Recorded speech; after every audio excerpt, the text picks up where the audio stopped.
warahmatullahi wabarakatuh. Selamat siang, Om Swastiastu, Namo Buddhaya, Salam Kebajikan, Rahayu.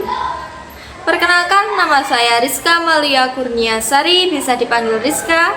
Saya dari Prodi Pendidikan Bahasa dan Sastra Indonesia dari Universitas PGRI Kanjuruhan, Malang. Kali ini saya bersama rekan saya akan mewawancarai masyarakat sekitar tentang kebudayaan masyarakat sekitar, tentang kenduri atau yang disebut selamatan dalam bahasa Jawa. Nah, mari kita simak wawancara saya bersama rekan saya, Sisun. Halo guys, berjumpa lagi dengan saya dan rekan saya yaitu Rizka Maria. saya sendiri Yuliatin. Di sini kita bersama narasumber kita yang bernama siapa Pak? Nama aslinya Bapak Agus Wikanto, panggilannya Bapak Awi. Oh Pak Iya. Agus Wikanto, tapi panggilannya Pak Pak Awi. Awi itu. Baik Pak, dengan kedatangannya kami di sini, kami ingin mencari informasi tentang kenduren yang ada di Malang ini Pak. Ya, Menurut Pak Awi, kenduren di Malang itu apa sih Pak? Sepengetahuannya Pak Awi gitu. kenduren itu biasanya itu kalau di Malang itu kirim doa. Jadi kirim doa kepada arwah-arwahnya leluhur.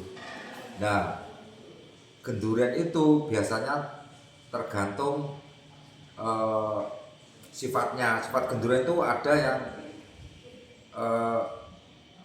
untuk lingkungan sendiri, ada untuk kenduren lingkungan besar. Contohnya kayak memperingati bersih desa, Oke. terus memperingati hari 17 Agustus. buka, ya bisa 17 Agustus, terus memperingati hari jadi kabupaten, itu sama, intinya itu Mbak. Biasanya diadakan kenduren itu pada saat acara apa saja Pak? Nah, kenduren itu berhubung yang tadi sudah kami jelaskan, mungkin kenduren itu biasanya untuk kalau yang hubungannya untuk sifat pribadi itu biasanya kayak kenduren untuk kirim leluhur atau kirim arwah untuk menghadapi hajatan. Contohnya mau ada khitanan, nikah, atau pindah rumah, itu sama. Terus kalau yang besar biasanya ya tadi ada kayak acara-acara di lingkup kelurahan, namanya bersih desa, lingkup dusun bersih dusun, lingkup lebih luas mungkin kabupaten, hari kelahiran kabupaten, sama intinya. Apakah pada saat kenduren itu ada bacaan-bacaan tertentu gitu Pak?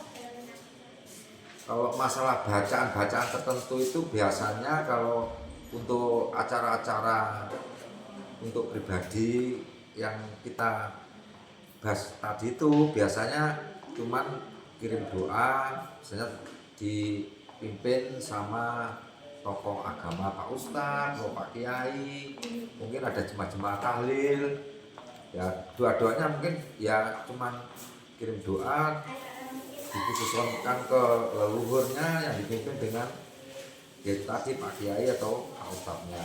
Tapi kalau kenduren sifatnya kayak bersih dusun, bersih desa, itu biasanya ditambah lagi acara kenduren ke tempat leluhur, ibaratnya orang itu yang hebat desa gitu Mbak. Oke. Nah, bisa desa. Nah, Nyekar situ gitu ya Pak? ya nyekar plus itu ada ritual tertentu Mbak.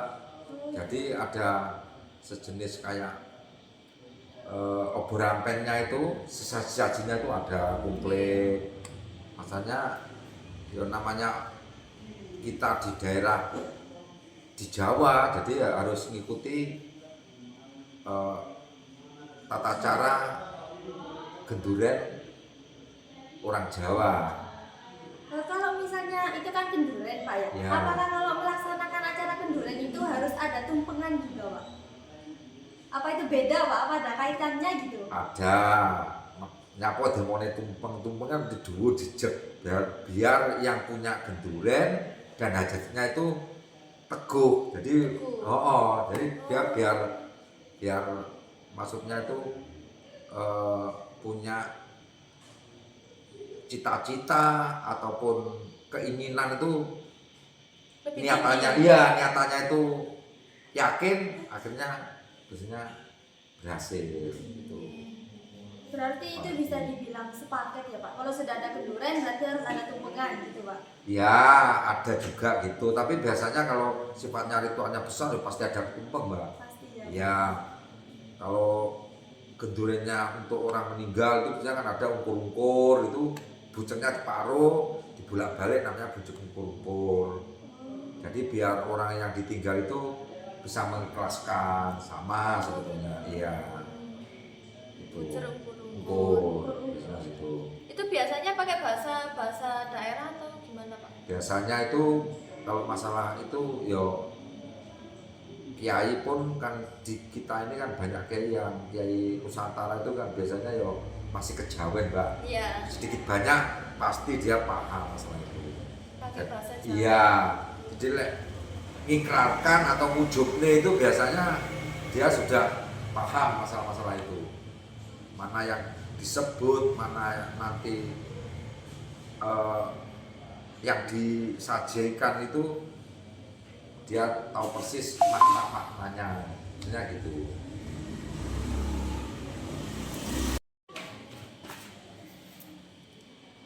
Kalau untuk kelengkapan tumpeng itu gimana Pak ya? Ya. Apa saja gitu?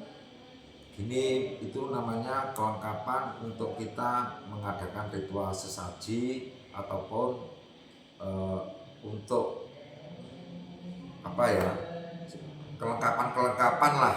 Biasanya itu ada tumpeng, Iya Pak. terus tumpeng itu kan di sana kan macam-macam mbak. Ada telur, ada urap-urap, ada ibel-ibel, tergantung acaranya biasanya. Kalau kelengkapan itu untuk apa tuh, kelengkapan untuk ritual anak-anak melahirkan, ya untuk apa jenis ini, acara-acara di kampung, ya biasanya itu ya itu dilengkapi dengan tumpeng.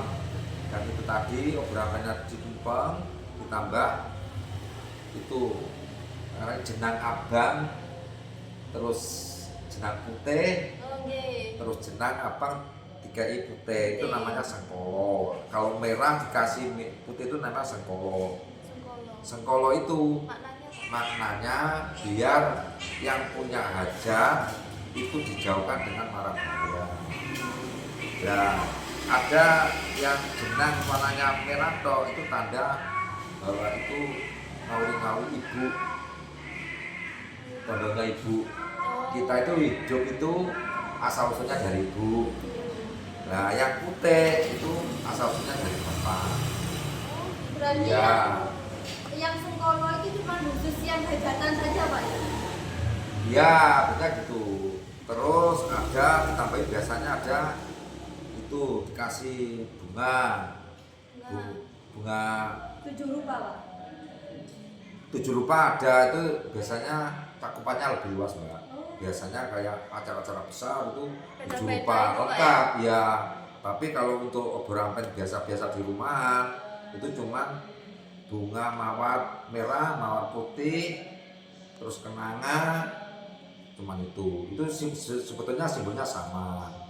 Yang merah itu biasanya yo kita niatkan untuk apa jenis ngawurui ibu. Kalau yang putih ngawurui bapak. Ya itu biasanya itu.